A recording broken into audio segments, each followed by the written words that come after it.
Welcome to the Isbah Kingdom. Adakah kita masih sempat lagi berisbah di Isbah Kingdom ni? Okay. Namun kita masih melawan.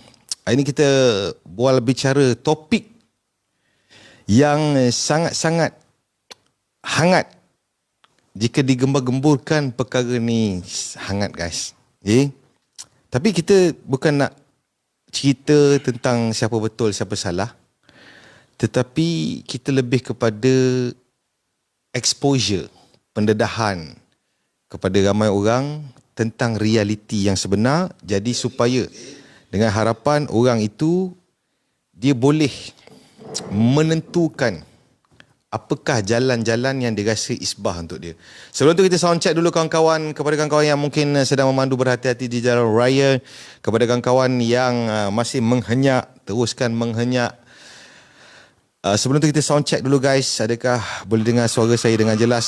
Masya Allah. Okay. Boleh dengar suara saya dengan jelas? Testing 1, 2. Kalau boleh, guys. Sebelum tu kita, sambil kita menantikan kawan-kawan kita masuk, boleh tak kita tahu dulu komen dah start masuk ke? Belum? Belum Isbah Testing 1, 2. Cubaan suara 1, 2. Selamat datang, guys. Mari, guys, kita masuk. Kita isbahkan perkara ni. Mari sama-sama kita isbahkan perkara ni. Kerana benda ni sebenarnya, kan, betul, ada yang setuju, ada yang tak setuju tentang perkara ni. Ada yang setuju, ada yang tak setuju. Dan Muhammad Hasnur, Taufik Edi. Okay, guys, sebelum tu hadir daripada mana, guys? Mas, ini kita nak bual tentang realiti. Realiti, adakah masih relevan belajar perniagaan di universiti? Dia pun tak tahu tajuk ni. Itu kelebihan Isbah Kingdom ni, tuan. Maksudnya saya suka hati saya lah. Saya tajuk apa tak tahu tajuk. Adakah masih relevan seseorang itu untuk mendapatkan pendidikan di universiti?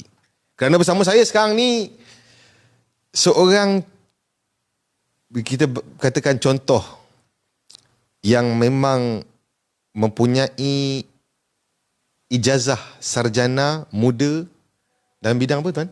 Dekat sikit mak sebab kita dah tercaplas sekali. Ijazah perniagaan antarabangsa. Ijazah perniagaan daripada mana tu, tuan? Okay, so saya belajar daripada Universiti Kebangsaan Malaysia, UKM Bangi. Okey.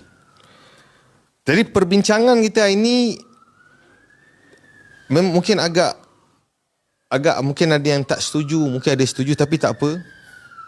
Tapi kita lebih kepada nak tengok salah satu contoh. Tapi kita tak boleh cakap satu contoh ini menunjukkan contoh yang lain, tetapi satu contoh realiti, contoh yang masih hidup. Okey, tuan, saya nak tanya. Sebelum tu kenalkan diri sikit boleh? Okay, so nama saya Amirul Ashidi. Orang selalu panggil saya Shidi. Okay, so saya berumur hari ni 26 tahun. Okay, so saya adalah graduan untuk Universiti Kebangsaan Malaysia UKM dalam bidang perniagaan antarabangsa. Perniagaan dua kali perniagaan. Dua kali Perniagaan antarabangsa. Okey. Now, saya nak tanya Tuan Ashidi. Ketika tuan ambil jurusan tu dulu, dalam kepala otak tuan apa?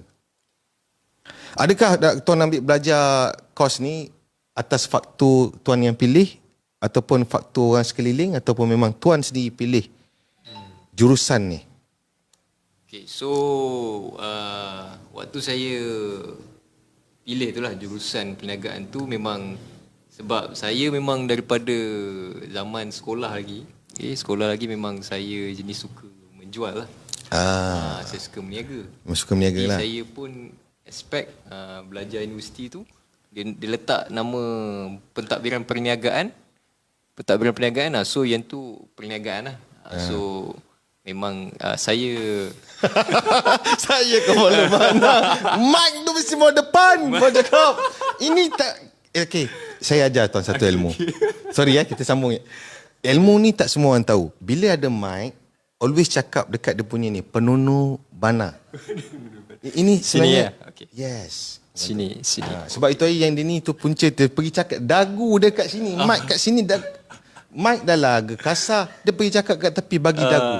Okay. So maksudnya tuan, sebab tuan suka menjual dulu, jadi sebabkan tu tuan pilih untuk belajar dalam ijazah perniagaan. Okey, saya nak tanya. Lepas tuan dulu dalam kepala otak tuan, maksudnya tuan belajar ijazah supaya tuan nanti nak jadi usahawan ke atau nak kerja ke macam mana, ataupun memang masa tu tak fikir pun, just masuk je? Tak, memang waktu saya apply tu memang saya expect saya nak jadi usahawan lah. So memang nama pun perniagaan kan. Jadi perniagaan ni usahawan lah. Okey. So lepas habis belajar berapa lama? Universiti 3 tahun. So ada matrikulasi setahun. So total 4 tahun 4 tahun. 4 tahun belajar. Dari segi kos pembelajaran tu dari segi melalui apa? Mungkin PTPTN ataupun SOSO ataupun KOLA. Okey. So saya melalui PTPTN lah. PTPTN. Dan masih ada loan PTPTN tu?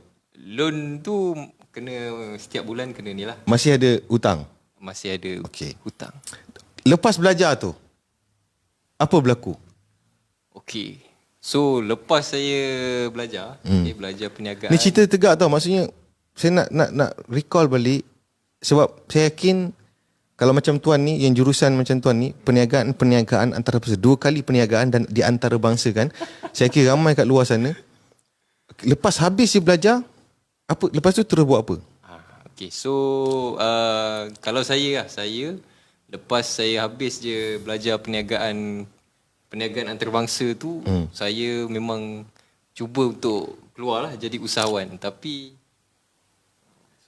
akhirnya saya keluar tu, walaupun saya dah belajar ilmu, ada ilmu business, marketing, ada behavior lah apalah semua, tapi realitinya waktu saya keluar mencari peluang untuk jadi usahawan tu, so dia bukan semudah seperti apa yang dalam teori lah, macam tu. Maksudnya lepas habis belajar tu tuan terpinga-pinga lah. Apa tuan buat tu masa, saya nak tahu lepas habis belajar tu, apa tuan buat? Okay, so lepas saya habis belajar, saya cuba cari peluang nak jana pendapatan. So saya first kali saya buat Grab. Itulah masa habis belajar, bawa Grab. Tuan cubalah nak gunakan ilmu tuan tu, tapi tuan tak tahu macam mana kan? Tak tahu macam mana. Okey, saya nak tanya tuan. Apa benda yang tuan belajar dalam kos ijazah perniagaan antarabangsa? Apa benda tuan belajar? Antaranya? Antara perkara yang saya belajar dalam perniagaan ni seperti human resource, marketing. Human resource tu macam mana? Human resource ni sumber manusia. So saya belajar macam mana cara kita nak kalau ada staff masuk ke apa ke, and then macam mana dari segi pengurusan dia. Kalau dia sakit mana nak cari macam tu lah. Itu belajar tu? Dia belajar. Maksudnya dia punya insurans pekerja tu kita kena tahu semualah. Untuk cari orang tu ada? Cari pekerja tu ada ilmu diajarkan? Ilmu cari pekerja sebab biasanya lah kalau dalam teori yang kita belajar dalam perniagaan ke dalam mana-mana bisnes ke apa yang kita belajar, dia punya biasanya mesti dah ada satu cerita yang dah siap nak masuk. Dah siap nak masuk. So ini cara dia, kena ada ni. Maksud dia ajar kalau dah siap. Itu guys satu benda kita belajar ini. Maksudnya kos itu dia ajar benda yang kalau dah siap, tetapi realitinya tak siap. Betul. Sebagai usahawan, dia mencipta satu benda yang memang tak siap. Tapi kalau tuan tahu cara nak urus benda yang dah siap, tapi benda tu tak siap-siap. Jadi bagaimana isu dia? Bagaimanakah untuk mengaplikasikan ilmu itu? Betul. Itu guys satu perkara yang menjadi cabaran kepada graduan-graduan dalam bidang perniagaan antarabangsa di luar sana ataupun jenis-jenis perniagaan ataupun diploma bisnes dan sebagainya. Okay. Lagi apa tuan belajar selain HR? So selain daripada HR, banyaklah cabang-cabang. Banyak senang. Kalau setakat tanya, lepas tu cakap banyaklah. Senanglah. Banyak tu apa? Banyak. Okay. So masa ni kita nak gunakan universiti tu. Kepala otak kita nak kena function. Ini time dia. Ini waktu untuk kita guna. Tak boleh kita cakap banyak. Mudah. Itu terlalu mudah. Come on, Sidi. Okay, so yang lain lah. Antaranya adalah ilmu. Ni yang saya ingat lah. Okay. Yang saya ingat. Saya betul nak tahu tuan. Saya tak ada nak condemn. Saya tak ada nak salahkan. Tak ada. Saya nak tahu. Okay. Dan mungkin kawan-kawan nak tahu. Okay, so antara benda yang saya ingat lah. Sebab saya belajar ni perniagaan yang lain. Dia perniagaan antarabangsa. So dia punya, saya tak ingat nama kelas tu, tapi dia lebih kurang pada behavior lah. Maksudnya kita belajar macam mana kalau bisnes kita dah besar. So kita nak masuk ke pasaran negara lain. So kita nak kenal pasti macam mana, apa dia punya behavior diorang, dari segi makan macam mana. Makan? Maksudnya dia punya pemakan mungkin beza. Kalau kita kat Malaysia makan sifat dia lah. Sifat. Maksud dari bahasa Arab dia uruf masyarakat setempat tu. Betul.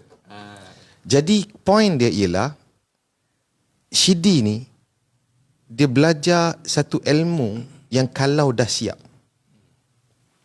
Tetapi masalah utama dia adalah untuk memulakan tu. Betul? Okay, saya dah dapat tangkap dah dekat situ perkara dia. Maksudnya tuan belajar kalau bisnes kita dah besar, ini cara urus dia. Lagi apa antara tuan belajar? Prinsip Archimedes ada? Prinsip itu tak masuk. Tak masuk. Okay. Tak, lagi saya nak tahu. Lagi finance, kalau kewangan pun sama. Dia ajar dari segi ada apa. Tuan, ambilkan air saya sekejap bawah. Kalau kewangan contohlah benda yang dia ajar, tapi memang dia lebih kurang sama lah. Kita ada modal 100,000. So ada cost dan sebagainya. So berapa nak kira dia punya keuntungan. So tu dari segi finance lah. And then ada juga marketing, and kita belajar marketing dari segi macam mana cara kita nak buat marketing dekat setempat dengan orang yang lain. Antaranya apa cara tu? Mungkin boleh kongsi dengan kita, dengan kawan-kawan. Sebab waktu saya masuk tu, kira silibus untuk marketing tu dia dah ke arah baru sikit lah. So, dia banyak tekankan kepada melalui digital. Dia bagi tahu buat marketing kena pakai digital. Itu antara silibus lah. Sebab waktu cara macam mana nak buat tu ada ajar. Cara tu dia how to ada how to. How to tu dia susah. Apa susah? Maksudnya tak ada how to lah. Dia bagi tahu. Maksudnya dia bagi tahu. Dia lebih kepada marketing tu apa. Dia teori. Yes. Okey, kita dapat faham. Maksudnya boleh dikatakan kalau kita masuk, kita ambil ijazah dalam perniagaan ni, dia akan bagi tahu, dia akan tanya kita, tahukah anda apa itu marketing? Lepas tu dia bagi tahu marketing tu adalah macam ni. Betul. Lepas tu dia punya cabang dia bawah marketing ni apa. Tapi dia bukan detail apa benda lah. Okey, faham. Okey, so itu antara perkara yang kita dapati lah. Maksudnya boleh dikatakan bahawa kalau seseorang tu ada ijazah dalam bidang perniagaan, belum tentu dia boleh memulakan perniagaan. Betul. Okey. Jadi lepas bila tuan dah habis belajar tu, bila tuan nak start bisnes, tuan ada rasa macam frust tak ataupun stres apa macam mana sebab tak boleh nak start berniaga tu? So stress tu ada lah. Ada sebab kita belajar, kita waktu zaman saya belajar benda yang macam saya cakap tadi lah kan, dia teori dia dah siap dan sebagainya. So ibaratnya macam saya dah ada sebuah company yang besar lah. So bila saya start, saya ni bukan sesiapa lah, maksudnya family pun bukan sesiapa. So saya kena start daripada scratch lah, daripada bawah, daripada zero. So bila saya start tu, saya cuba untuk mengaplikasikan apa itu marketing. Jadi saya tak dapat tahu how to tu. Maksudnya saya tahulah marketing ni adalah pemasaran sebagainya, tapi macam mana caranya? Tu tak tahu. Itu yang saya tak tahu. Ini isu dia. Mic dekat sikit. Tapi tak apa, sebab ini tidak diajarkan di universiti. Bukan salah tuan. Itu isu dia sekarang ni. Saya punya concern adalah apa tak, saya punya concern adalah, jadi 4 tahun tu tuan, okey, duit kalau habis kita boleh cari, tapi masa 4 tahun tu, jadi maksud kita, saya yakin tuan dan kebanyakan adik-adik kat luar sana, dia punya harapan ialah bila dia habis saja degree tu, dia boleh gunakan ilmu itu. Tujuan kita belajar, tujuan ilmu adalah untuk kita gunakan ilmu itu untuk memanfaatkan diri kita atau orang sekeliling kita. Betul. Tapi isu dia, kita tak boleh manfaatkan. Jadi persoalan dia sekarang ni, kenapa kita belajar benda tu? Okey, sekarang ni untuk makluman, Shidi, ni Shidi yang jinak lah, bukan yang Shidi yang tekan tu. Ini Shidi yang jinak. Shidi ni guys, saya, mungkin ada kawan-kawan yang dah pernah tengok dia sebelum ni. Shidi ni saya jumpa dia ketika dia sedang bawa Grab. Okey, saya memang menyamar sebagai pemandu penumpang Grab. Okey, so saya nak tengok lah. Saya nak tengok yang bawa Grab ni siapa, berapa usia dia orang. So sehinggalah satu hari dia tadikan jumpa Shidi ni, so saya sembang. So dia kata dia ada ijazah pemuda perniagaan. So kebetulan saya pun ada bisnes. Jadi dia bertitik tolak daripada itulah, so dia masuk dalam platform yang saya buat ni, program pelapis CEO. Dan hari pertama dia belajar berniaga adalah apa? Saya belajar first kali, belajar menjual lah. Di mana? Di jalanan. Maksudnya, bagi saya lah, untuk belajar meniaga, cara dia ialah kena berniaga. Bagi saya. Tapi saya tak cakap cara lain salah. Tetapi bagi saya sebagai orang yang mengamalkan perniagaan, bagi saya, cara untuk memulakan perniagaan adalah dengan berniaga. Cara untuk mulakan perniagaan bukan kena tahu apakah itu perniagaan. Ataupun cara untuk mulakan perniagaan bukanlah kena tahu apakah itu cabang-cabang perniagaan. Bagi saya, itu pandangan saya guys. Dan saya tak kisah kalau ada orang lain yang tak bersetuju dengan pandangan saya. Okay? Tapi ini based on saya punya pandangan dan pengalaman saya. Dan ini real case. Dan bila Shidi datang dekat sini, so dia belajar menjual. Dia macam-macam produk dia dah jual. Pencukur wajah, minyak rambut, pewangi kereta, buku, alat pendidikan kanak-kanak, macam-macam dia dah belajar. So dia macam-macam platform. Dia dah pergi belajar digital marketing dengan cara dia sendiri buat Facebook ads. Kemudian dia dah belajar telemarketing dengan cara dia sendiri buat telemarketing. So real business. So, saya nak tanya, atau mungkin tuan ada soalan? Tajuk Tapi tak, okey, ini kita santai lah tuan. Okey, kawan-kawan tuan satu batch dengan tuan yang belajar ijazah perniagaan antarabangsa, di mana mereka sekarang?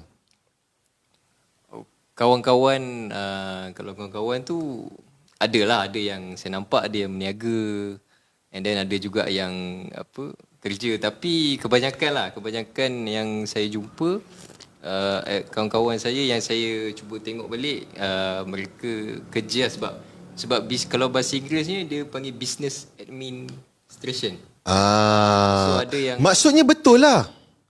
Sebenarnya korang belajar sebenarnya bukan untuk jadi usahawan, untuk jadi orang yang menguruskan perniagaan orang lain. Boleh kata macam tu tak? Sebab korang belajar ilmu, kalau bisnes sudah okey, Betul tak? Betul. Maksudnya, sebenarnya betul Syidi. Kalau impian tuan untuk kerja di syarikat orang lain, betul ilmu yang tuan belajar. Betul lah. Betul, tak salah guys. So kita baru dapat figure out, kita dapat mengeluarkan satu pandangan bagi saya lah. Betul tak kan? Jadi sebenarnya betul dia orang belajar. Sebab dia orang belajar, kalau company tu dah besar, ini cara dia urus. Maksudnya betul.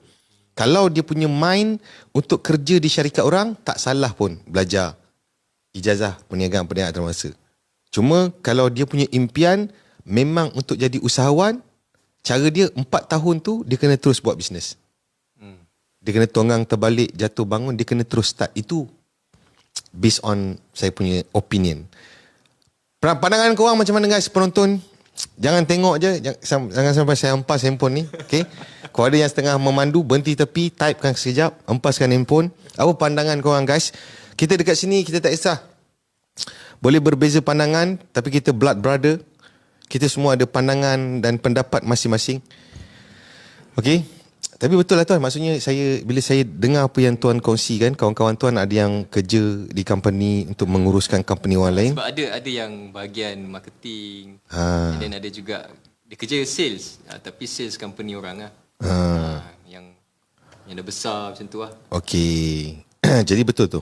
Maksudnya tak ada masalah. Memang boleh. Okey. Memang boleh. Dan tak salah pun untuk belajar ilmu ni jika seseorang tu dia tahu dia nak jadi apa. Cuma yang kita tak nak berlaku sekarang ni ialah kesalahfahaman seseorang tu dia nak jadi apa tapi dia belajar benda lain. Ini kita tak nak sebab kalau tanya kawan-kawan abang-abang yang kat luar sana kan ada ramai je yang dulu belajar ijazah sains kaji kuman tapi sekarang ni meniaga tafakul. Ada yang belajar engineering sekarang ni jadi usahawan penapis air kan. So kita nak lebih bagus bila dia belajar satu benda tu memang itu yang dia nak jadi. Seperti mana kalau seorang tu dia memang clear dia nak jadi doktor, dia kena belajar pembedahan dan perubatan. Kalau dia clear dia nak jadi top accountant, dia kena terus tegak. Dia tahu dah perjalanan dia mana apa lesen dia nak ambil. Nak jadi lawyer, dia nampak dah. Cuma yang kita kesian, sebab even guys, untuk makluman kawan-kawan, saya pernah berkhidmat di sebuah agensi kerajaan selama 6 tahun. Kerja saya ialah mengambil orang untuk kerja di jabatan kerajaan. So saya lihat sendiri betapa kerasnya. Okay? Anak-anak muda yang belajar, yang pinjam duit, betul, yang bergolok bergadai, belajar tetapi at the end of the day apa yang dia belajar tu untuk dia kerja, peluang tu terhad. Tapi hidup ni keras. Betul tak? Nak tak nak, takkan dia nak tunggu dia punya apa yang dia belajar tu, dia kena bayar bil, dia kena teruskan hidup. Nak tak nak, prop masuk F&B, teruskan kehidupan, jadi manager, area manager dan sebagainya. Itulah. Jadi itu dia sebenarnya saya punya view lebih kepada mungkin ada adik-adik atau korang esok ada anak-anak yang ni. Jadi dia orang ni kena clear dulu. Dia nak jadi apa dan dia kena belajar apa. Dan sama juga bila seseorang tu dia pilih nak jadi apa, dia kena tahu apakah jenis kehidupan yang dia bakal lalui dengan kerjaya dia tu. Untuk makluman Syidi, saya dulu handle orang yang dalam jawatan pegawai perubatan jadi doktor. Ada banyak kes houseman ni yang nak jadi doktor ni tekanan tuan. Tak boleh handle kerja yang terlalu stres. Lepas tu dia datang balik, dia kata boleh tak saya nak kerja jawatan lain guna degree saya. Tak boleh. Dekat Malaysia ni kalau dia ijazah perubatan dan pembedahan, dia nak masuk skim lain tak boleh. Nak jadi veterina tak boleh. Walau dia suka macam mana pun dengan kucing, tapi dia punya pendidikan dia perubatan dan pembedahan, dia tak boleh jadi. Mungkin boleh bacakan komen Tuan Amirul, bisa kasih punchline sikit sambil-sambil duduk tu. Macam mana kalau kita dah cuba berniaga walaupun bukan bidang kita, tapi kita cuba berniaga. Yang ada master pun baca tergagap-gagap. Ini yang saya agak keliru tuan-tuan dengan yang tolong baca ada master guys. Master engineering. Namun terkumat kamit. Hempaskan iPad tu. Oh, okey. Saya simplify kan. Senang. Kat sini ini time otak kita mesti mau function. Take. Macam mana kalau dia dah cuba berniaga tapi dia rasa dia tak mampu ataupun tak layak. So patut dia teruskan ke ataupun stop dengan hal? Siapa nama yang tanya tadi? Amir Jibek. Amir Jibek. Amir, kalau Amir dah cuba tapi Amir rasa Amir memang tak boleh, stop Amir. Jangan paksa diri buat sesuatu sehingga menderita. Okay? Dia ada beza tu tau. Seorang yang dia suka satu kejaya tapi dia buat dalam keadaan menderita dengan dia buat walaupun tertekan tapi dia happy. Macam Shidi ni. Okay? Untuk makluman, sebelum ni dia ditugaskan di office untuk manage team telemarketing. Okay? Duduk dalam office, manage team telemarketing. Tapi okay, boleh tuan share tak? Jauh di sudut hati, apa perasaan? Apa sebenarnya rasa macam mana, tuan? Okay, so cuba kuat sikit suara. Waktu itulah ditugaskan sebagai ketua telemarketing kan. So saya, sebab dia macam tuan cakap dia tengok pada matlamat kita . Okay, kalau sebab apa yang saya rasa waktu tu memang tak capai macam apa yang live yang saya nak . And live tu of course untuk hujung tu memang live orang yang nak freedom, tapi kita kena faham masuk perjalanan nak capai yang benda tu pun kita kena suka. So live yang tu saya tak capai. So macam mana saya nak capai yang live yang paling hujung tu? Maksudnya tuan bukan office oriented lah. Saya lebih suka untuk kita bebas untuk ada idea untuk kita keluar. Freedom. Jadi tuan maksud sebab itu tuan kembali pilih untuk kembali ke jalanan. Betul. Okey. Dia Guys, besar yes, peluang. okey. Untuk makluman, ini yang saya katakan. Manusia ni guys, dia ada macam-macam kesukaan dan keseronokan masing-masing. Okey. Dikala kita rasa siapa yang nak berniaga tepi jalan, siapa nak jual barang tepi jalan, ini Shidi.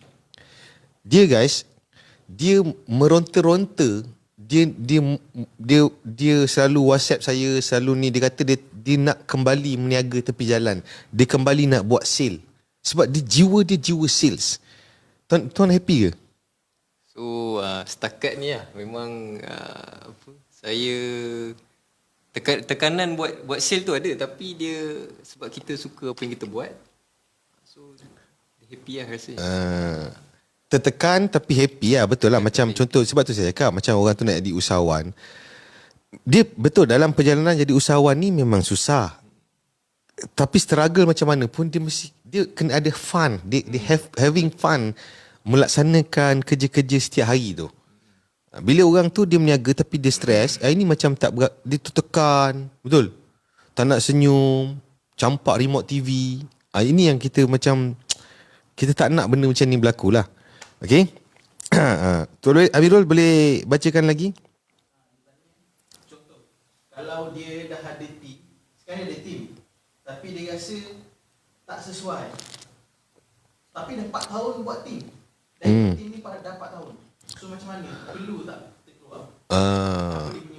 Dia keluar tukar team ke tukar kerjaya tu? Dia tak tanya, adakah kita perlu keluar macam tu? Dah 4 tahun buat sale ni. Tu nak tanya apa ni, dia punya nak keluar tu daripada team itu atau kerjaya tu. Ahmad Al-Walid, enjoy the journey, hidup ni singkat, banyak perkara yang bahagia, kenapa pilih menderita. Ahmad Hafiz Sulaiman, Abang Mirul, my master, mine is truly idea and good inspiration bana. Siapa? Amirul, my master? Abang Mirul Amir Jibek, nak tanya tuan, saya cuba jual baju bundle tapi setengah jalan macam tuan cakap suruh stop. Tapi macam mana saya nak buat dengan baju-baju tu boleh habis untuk stop buat selama-lamanya? Macam mana tu? Cuba tuan gunakan master tuan untuk fahamkan ayat tu. Dia dah jual bundle. Dia cakap tak boleh laku. Tapi stok ada. Macam mana nak adjust? Bengkalai lah. Stok tu dia nak habiskan. Okey, boleh tak kita ajukan ni kepada Tuan Ashidi? Tuan dah berapa lama dah dalam program menghenyak ni? Setakat ni dah 4 tahun. 4 tahun, okey. Kalau Tuan, untuk Tuan Amir Jibik ni, dia ada barang banyak terbengkalai ni. Macam apa dia nak kena buat? Okay, so dia barang terbengkalai lah, tapi dia dah tak minat. Dia rasa tak boleh go lah. Okay, so pendapat saya lah. Okay. Tak apa, ini best Tuan. Freedom pendapat. Dia tak ada betul, tak ada salah. Ini bukan sekolah. Okay, so Dan siapa tak setuju pun kita tak peduli. Siapa setuju pun kita tak peduli. Ini yang best di Isbah Kingdom. Macam mana? So untuk Amir Jibek nama dia. Kalau pendapat saya sebagai untuk dia nak habiskan stok-stok terbengkalai ni, kalau betul, tapi dia minat tak ada, tapi kalau betul vision nak habiskan stok yang ada tu, mungkin boleh cuba lagi kaedah selain daripada live FB ke, sebab kita kena faham dia punya kunci dia reach more people lah. So mungkinlah ada rasa nak buka dekat uptown ke, untuk just clearance stock ke. So itulah pendapat saya untuk Amir Jibek. Okay, terima kasih. Itu pandangan daripada seorang graduan daripada Universiti Kebangsaan Malaysia dalam program Surkus Perniagaan Antarabangsa. Okay, Tuan Amir Jibek, mungkin macam boleh cuba cara marketing yang lain lah. Mempelbagaikan cara untuk menjual tu. Okay. Izazul Azhar, apakah perkara kriteria karakter paling penting untuk rekrut seseorang untuk build team?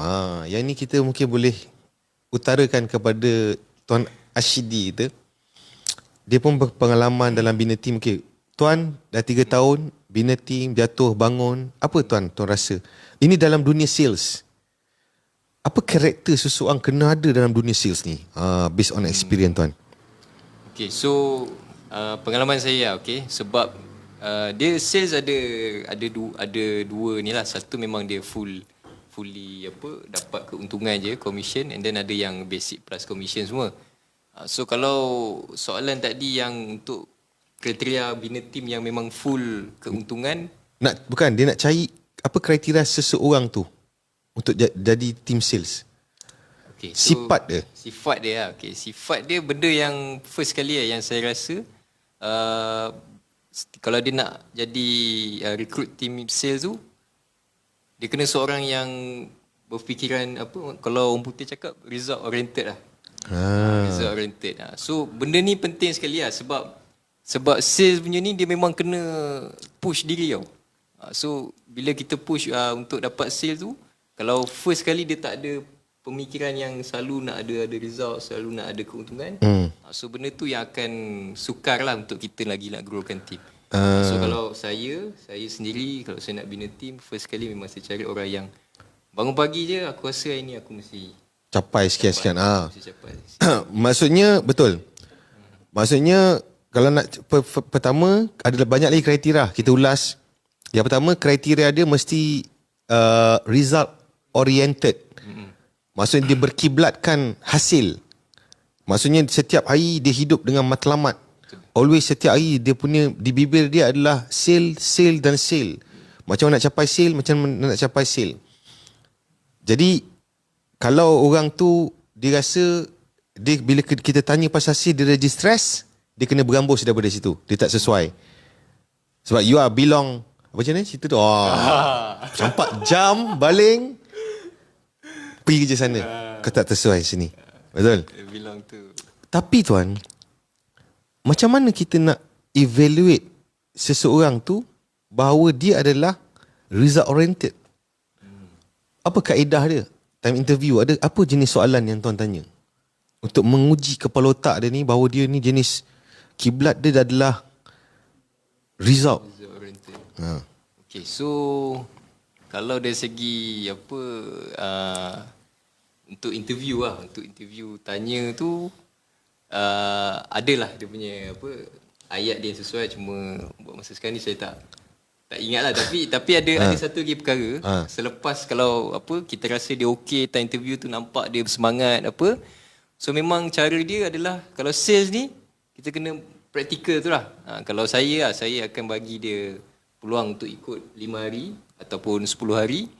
Sebab ikut ni bukan untuk apa, maksudnya dia nak tengok saya, tapi saya nak menilai dia. Dia punya tahap dia bertanya, sukanya dia pada macam mana tuan buat macam ni, apa yang cara tuan, SOP apa yang tuan gunakan. So benda tu yang saya, kalau saya nampak okey dia ada benda ni, maksudnya dia ni memang ada eager nak tahu. So once dia ada eager nak tahu, so dia ada eager untuk nak capai lah bila dia buat sesuatu tu. Yes. Tapi tuan setujulah bahawa, dan untuk kawan-kawan semua, bahawa untuk rekrut tim sales ni dia bukan untuk semua orang. Betul. Setuju Tak sesuai untuk yes. Semua. Tapi itu realiti yang berlaku. Ramai orang dia nak rekrut, dia rekrut semua orang. Itu yang dia stres. Dia inilah antara benda yang saya belajar agak selama 4 tahun ni. Sebab tu penting lah Tuan Azri Walter ni, dia ajar saya tentang ilmu sales. Sebab ilmu sales ni memang dia boleh guna untuk kita nak bina team, kita nak besarkan. Macam mana business tu tuan? Maksudnya macam mana tu? Ilmu sales, macam mana ilmu sales yang tuan cakap ni dia boleh digunakan dalam kerja-kerja bina tim sales ni? Okay. Boleh tuan hurai sikit? So saya nak uraikan sebab tadi tuan ada cakap tak semua orang boleh join team sales kan. Okay. So sama juga waktu kita jumpa customer. Kan sebenarnya kita jumpa customer ni pun tak semua customer tu nak yang boleh beli produk kita. So dia memang ada targeted customer tu. Tapi cara kita nak dapat targeted tu memang kena generally lah. Maksudnya jumpa ramai orang. Tapi sebenarnya dalam jumpa ramai orang tu kita kena ada satu pitch yang kita dapat tahu, oh dia ni boleh next untuk target. Maksudnya dia layak untuk beli. Maksudnya soalan yang kita tanya kepada customer tu, dia akan, bila dia jawab tu kita tahu dah adakah dia ni betul. Sesuai. Adakah ada ni sasaran aku? Kat situ pun kita punya tenaga kita tak drain. Maksudnya bukan kita bukan pitching semua orang. Betul. Ini dah level lain ni. Ini selepas saya dapat ada macam-macam yang saya belajar. So setakat ni lah tuan, setakat 3-4 hari ni kalau tuan perasan saya walaupun baru start tapi konsisten tu agak ni. Sebab sebenarnya saya pitching tu saya LOA. Tapi bila saya LOA tu saya ada beberapa soalan yang saya tanya dulu. Okey, saya rasa dia ni sesuai untuk saya terus. Maksudnya bukan tuan pilih customer, maksudnya bukan customer pilih tuan, tuan mesti pilih. Betul. Tuan dah tak jual kat semua orang Saya pitch, tapi bila yang saya rasa okey dia ni macam ada potential ataupun dia ni layak untuk ni, saya akan 100% bagi ni lah. Kita funnel lah. Funnel, betul. Macam kita buat digital marketing kan. Yes. Kita funnel dia sampai kita dapat customer yang tepat. Maksudnya dunia digital marketing ke offline marketing ke sama je lah konsep dia Sama cuma platform je lah lain. Kaedahnya sama. Okey, sebab apa sama? Mungkin tuan boleh huraikan sikit.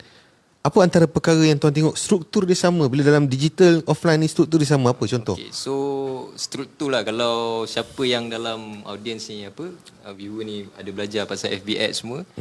So data yang ads manager tu, okay, first kali dia akan ada nampak reach maksudnya berapa ramai capai. Iklan tu capai. And then ada impression. Impression daripada berapa ramai iklan tu yang capai tu, berapa ramai yang ada rasa nak klik dan sebagainya. Nak klik, nak komen. Betul. Okay. So sama juga kalau dalam offline pun, memang first kali kalau kita buat secara direct approach ni, first kali adalah kita memang kena reach ramai. Dan reach ramai tu pun sebenarnya bukan kita terus bagi 100%. Maksudnya memang iklan dulu. So dia ada impress tu, dia ada minat tu, baru kita kenyak lagi dia punya tu. Okey. So sama lah dengan kalau kita nak bina macam soalan tadi kan, nak bina team. So bagi saya, pendapat saya pun macam tu. Dia memang kena filter. Dapat yang terbaik lah. Okey. So ada guys soalan sangat. Tadi sambungan yang tadi yang pasal dah 4 tahun dalam sale tu, dia bagi tahu tadi, dia cakap dia nak dalam berjaya tu sebab dia tengok banyak result. Tapi team ni sekarang ni buat dia jadi star. Oh. So apa? Okay. Movement. Tukar tim lah. Tim jadi start. Tim tu lah, environment tim tu. Sebab tak dinafikan dalam tim sales bukan semua yang positif, ada yang negatif. Sama je dalam dunia ni pun sama. Setanam pisang tak semua elok kan. Jadi dia berbalik kepada konsep self development. We are in control of our life. Kita pilih. So kita nak pergi tim mana, kita pilih lah. Kalau kita rasa tim tu tak boleh membuatkan kita grow, kita tukar tim lain. Macam tu lah. Kan? Kenapa kita biarkan diri kita masih terperosok di dalam tim tu? Roh kita direnggut. Okay. Muhammad Aizat siapa ni? Rakyat Isbah Kingdom Live juga ke? Ni saya kenalkan kepada yang kawan-kawan yang baru menonton. Ni nama dia Shidi. Yang jinak. Okay. Dia bukan Shidi. Dia adalah Shidi. Ini bukan Shidi yang saya cerita dalam video ke, tak ada kena-mengena. Tetapi ini adalah salah seorang saya punya leaders dalam tim sale yang ada potensi yang sedang dibangunkan. Sebenarnya program dia 10 tahun.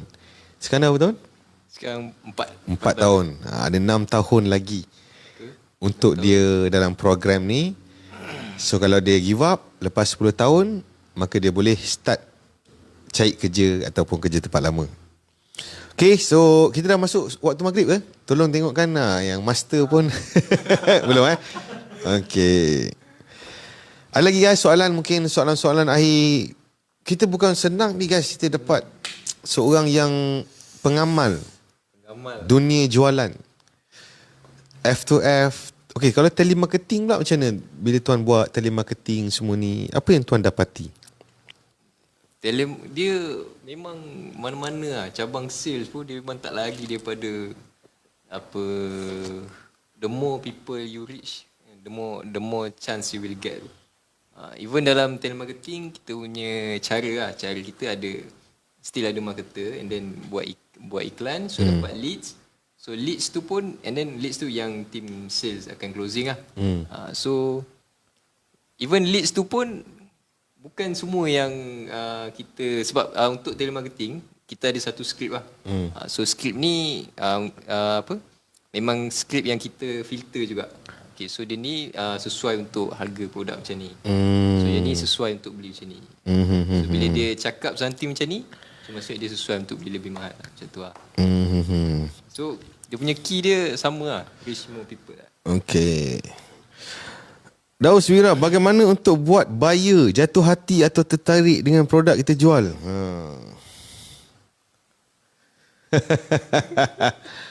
Buyer jatuh. Okay, sebenarnya okay. Macam kita orang punya manhaj lain tuan. Kita bukan, kita macam kami tak fokus on the product. Produk kita macam nampak elok, okey, dah okey dah. Kita punya macam kita orang ni memang hardcore sales. Kita memang fokus on the convincing skill. Kalau kita jual face to face, kita jual apa? Kalau face to face kita jual barang ke jual apa? Kalau face to face kita jual diri. We sell ourselves. Kita jual diri kita.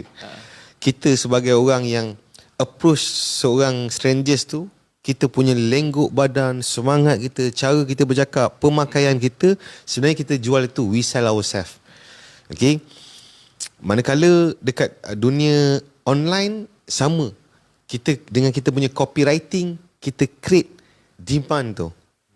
Maksudnya, dan kita punya attitude untuk buat satu hari 10 copywriting, satu hari 10 media, cari winning ads. So we sell ourselves. Kita fokus on the attitude. Sebenarnya cara untuk bagi customer jatuh hati dengan produk adalah bagaimana nak bagi customer jatuh hati dengan kita yang membawa produk tu. Okay. Dah azan ke? Sekejap. Apa?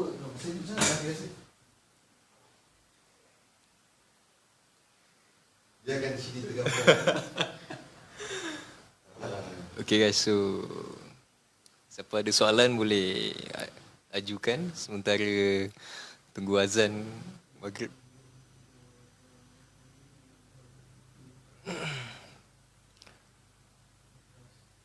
Okay guys, jangan lupa like and share.